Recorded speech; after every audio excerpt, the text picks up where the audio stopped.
Okay, so this is a first ride, testing out my new gear. Actually, second ride. I tested it out last night to test the mic. We are on the 2018 Z900RS, and we're going for our first day ride with full live gear. I've got two cameras rolling, one for my headshot, one for my POV. I've got two mics, one in my helmet and then one on my handlebar to get some of the engine noise. So hopefully we have a lot to work with our post-edit. And we're going to be listening for wind noise today. We're going to be listening for wind noise and hopefully getting some good views. I plan on going to Mount Bonnell. Right now, we're going to Mount Bonnell, and then hopefully if we have enough battery life in our cameras, we'll also be going to City Park Road out toward Turkey Creek Trail. That's the plan. So, as a first ride, I also kind of told myself I would get used to the idea of telling stories while I'm writing. So I figured, why not my first story be about how I got back into writing? And I'm going to tell the long version since we have the time. It is a little bit of a long story. So I was actually looking for a bike about a year and a half ago, just kind of on my own, dreaming, realizing, hey Chris, you're making a little bit more money now. You don't really have anybody around to tell you not to do something you want to do, so why don't you look around at bikes. So I went down to the Indian store, which actually closed down. They're not open anymore. Went down to the Indian store to go look at some bikes, and of course it absolutely got my engine revving again. Thinking about the old days riding with my brother. So that's kind of the backstory too. Me and my brother used to ride motorcycles like a couple of douchebags down in McAllen in our late 20s. He was probably mid 20s. I think I was I was probably 28, 29 by then. And we just loved riding. We rode practically everywhere. I rode to work, we'd ride to church, and we had a fun time. Of course, back then they didn't really have all the technology you have now, where you can actually talk to each other while you're riding. And so I just started thinking about that, but then I ended up finding somebody and going into a relationship, and she told me that, well, we're not going to continue dating if you get a motorcycle. So I was like, okay, well, it was really just a thought at the time, so it didn't really bother me too much. I was, pretty into the relationship at the time. Well, that relationship ended pretty quickly after, about 8 months.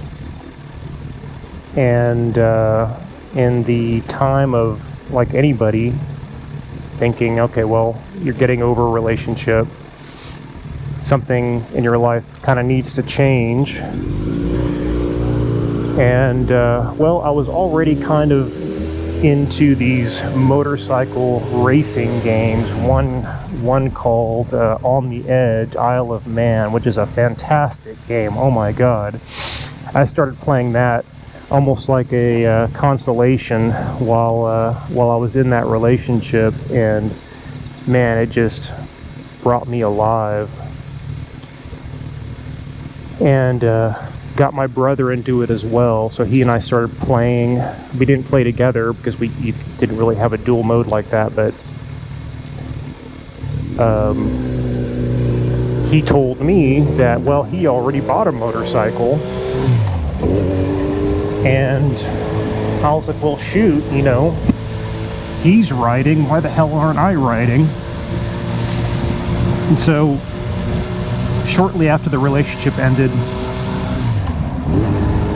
I start looking into getting my motorcycle license for once. And that's another thing is, you know, even while I was riding in my earlier days, I never actually got my license. I took the exam, failed it, never took it again. Go figure. And so I took that, you know, took the course, had fun with the course, you know, as one does. And like anyone does, you immediately start dreaming of getting your first bike. So almost, I think it was just a couple of weeks after I finished my motorcycle course, I went out and found a bike, you know, pretty quickly. It may have been a few weeks, but I got very lucky, found a bike for sale, found this Z900 RS, and fell in love with the bike right away. More bike than I needed, but fell in love with it. Loved the lines, loved the styling, and yeah, so that's how I set my foot back into riding. Now, about the Z900 RS and my experience getting into riding again, I would say that the Z900 was probably a poor choice, simply because my neck muscles were not prepared for the twitchy throttle problem of this bike. And when you're wearing a helmet again for the first time, that weight on your head and it getting thrown around with this throttle issue, I definitely experienced some really bad neck issues as a result. And I was already having back issues, and it was definitely a hindrance for, oh my gosh, probably a couple of months, you know, where I was walking around with a stiff neck, but I kept the faith in my body, and my body would adjust. Luckily, eventually it did.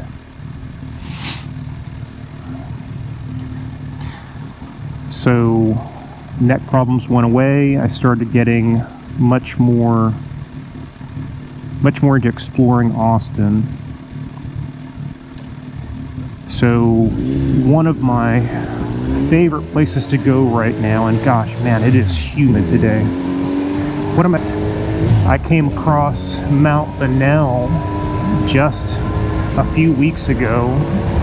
Rode that for the first time 3 weeks ago, and it's fun. I mean, it's very, very short. It's a very short trip through some really hilly neighborhoods. But that's kind of the excitement, is, you know, all the hills and exploring, finding places you don't know. Getting back to my Z900 RS, another thing I like about this bike, other than the lines, the look, the style, you know, another thing I like about this bike is how easy it is to work on. This is a very easy bike to work on. Had to work on it for the first time, first doing an oil change, which brought back memories of working on my old bike. And, you know, messed it up. I mean, of course, you know, took longer than it needed to because I'm figuring it out, you know, kind of fiddling with it.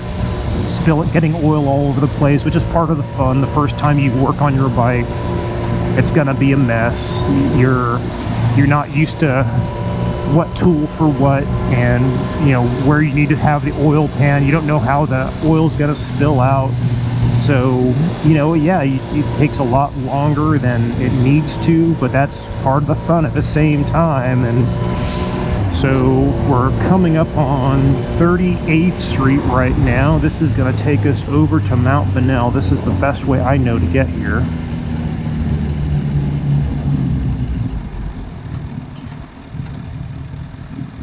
Okay.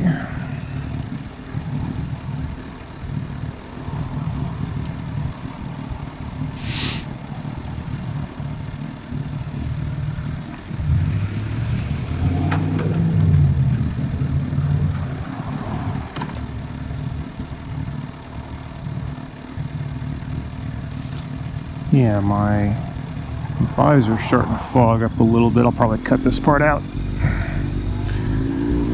Oh, wet. What do I care?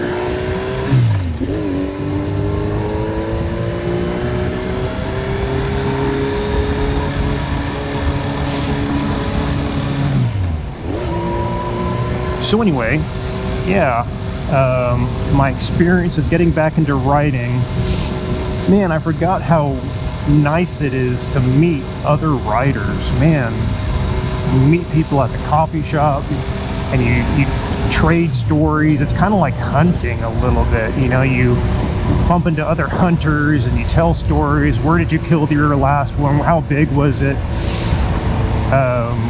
It's very much the same thing. I don't know if it's something just innate, especially with men, where we have a good time and we just want to tell other guys where we had a good time, what our bike is like, and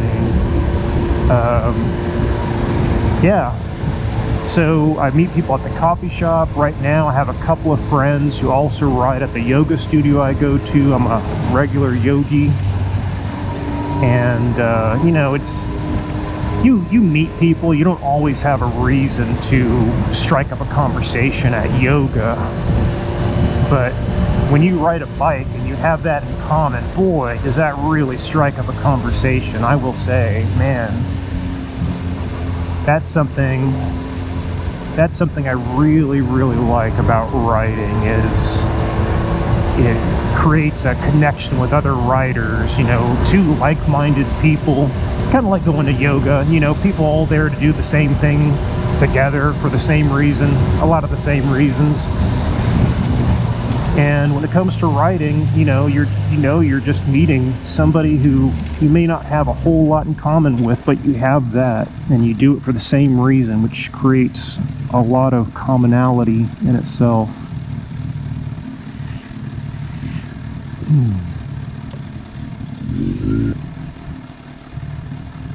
All right.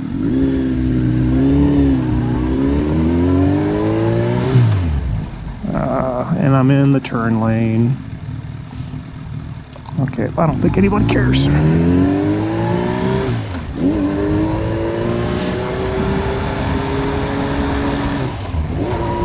Now, I will say Mount Bonnell is actually somewhat dangerous, because if you've never been there before and you're not expecting the major features like the dips and the hairpins, it can be dangerous. And one thing that I do know about it is that the first time I heard about it was a couple of years ago, when a football player from UT took his motorcycle down Mount Bonnell, didn't know what he was getting into, and took a hairpin at high speeds, crashed and died. So I thought to myself, well, I guess I have no reason to go to Mount Bonnell. Of course, I wasn't even riding back then, but I knew for sure I had no reason to go there. Boy, was I wrong.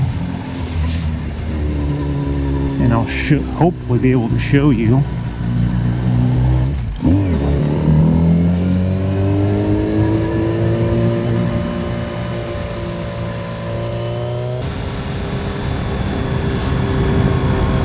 I don't have my map on right now, so I'm just going to be taking it nice and easy. I'm probably already going a little bit faster than I should be, so slowing it down. But this is a place where people come to catch some really amazing views of Austin. If you take the trail up to the top of the hill, it's a really incredible view of Lake Austin and surrounding neighborhoods, the downtown.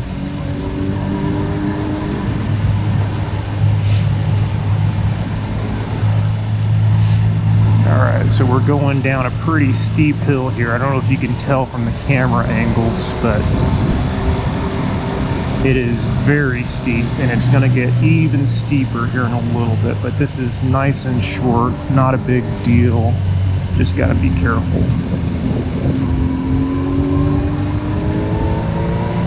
It might look fast in the video, I don't know, but I'm actually taking this very slow. Well, I'm in 4th gear, and I don't actually know how fast my speed is because my camera's blocking my speedometer, but oh well, I feel safe.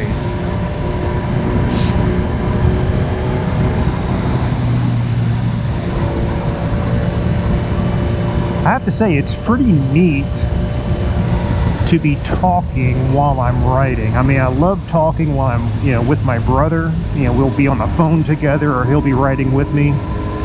I love that. I don't mind this as much as I thought I would. Actually providing narration while I'm driving. This is kind of neat. Feels a little bit like talking to yourself, but not as bad as I thought it would. This is probably where that guy died, right here. Ooh.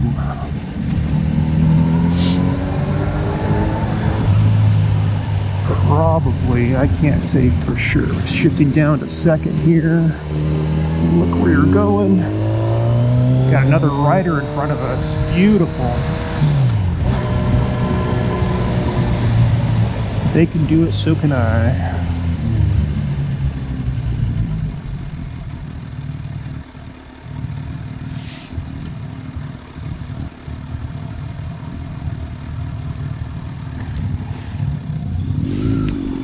That was fun. Guy's got a nice Ducati. Be lying if I knew what it was. I'd be lying if I said I knew what it was. Okay, now we're on 2222, and I have my blinker on.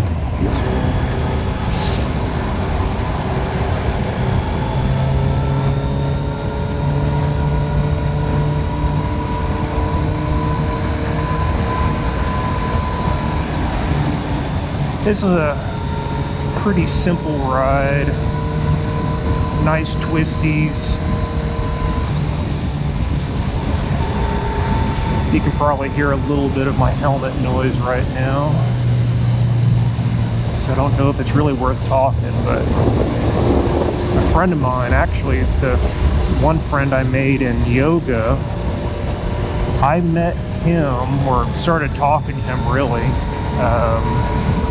after he told me he had gotten to an accident, and it was actually here on 2222. I'm like, what? You got into an accident on 2222?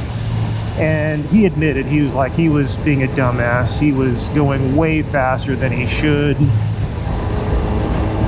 Wasn't watching his speed. He thought he was gonna take the turn, no problem, and he ended up running out a curb and went off into the grass. And he said he went off into a rail, but I don't see a rail here.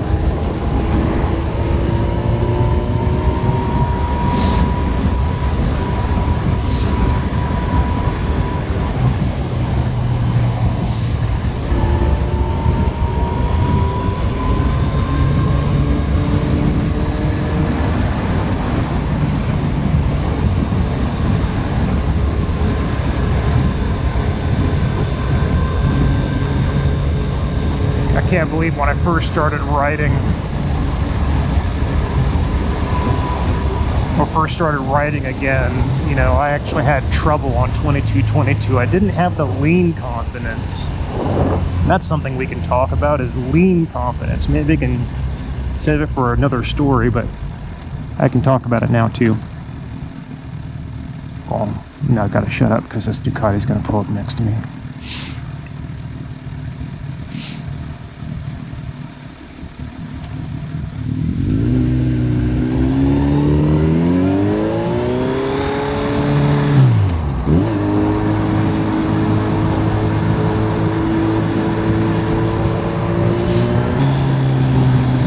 This is City Park Road.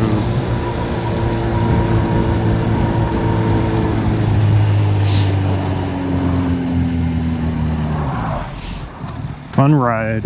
Although I haven't actually come across any other riders here. I don't know. Maybe they know something I don't, but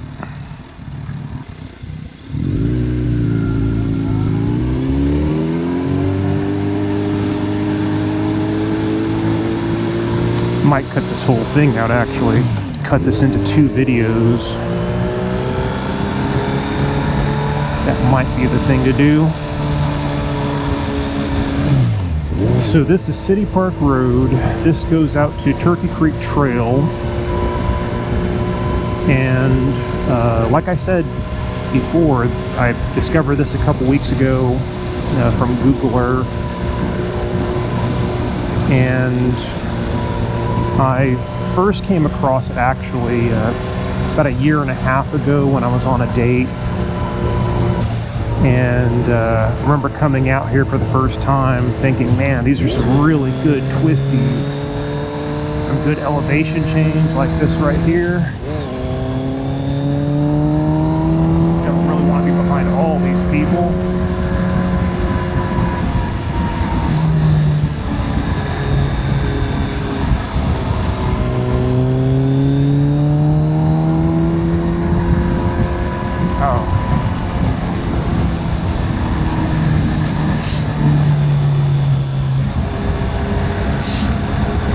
I'm pretty sure that guy let me pass. And if we get stuck behind this Subaru, it's okay. One thing I have learned is the value of patience when you're on a motorcycle. Oh my gosh. I have had a couple of close calls because I got impatient. I wanted to pass. And all I can say is on a road like this, where you have nothing but blind turns the entire way and hills, you don't know what's over the hill, you don't know what's around the turn, and it feels like 9 times out of 10 where I want to pass somebody and think to myself, just be patient. Sure enough, another car comes around the bend, and okay, all right, what are you doing?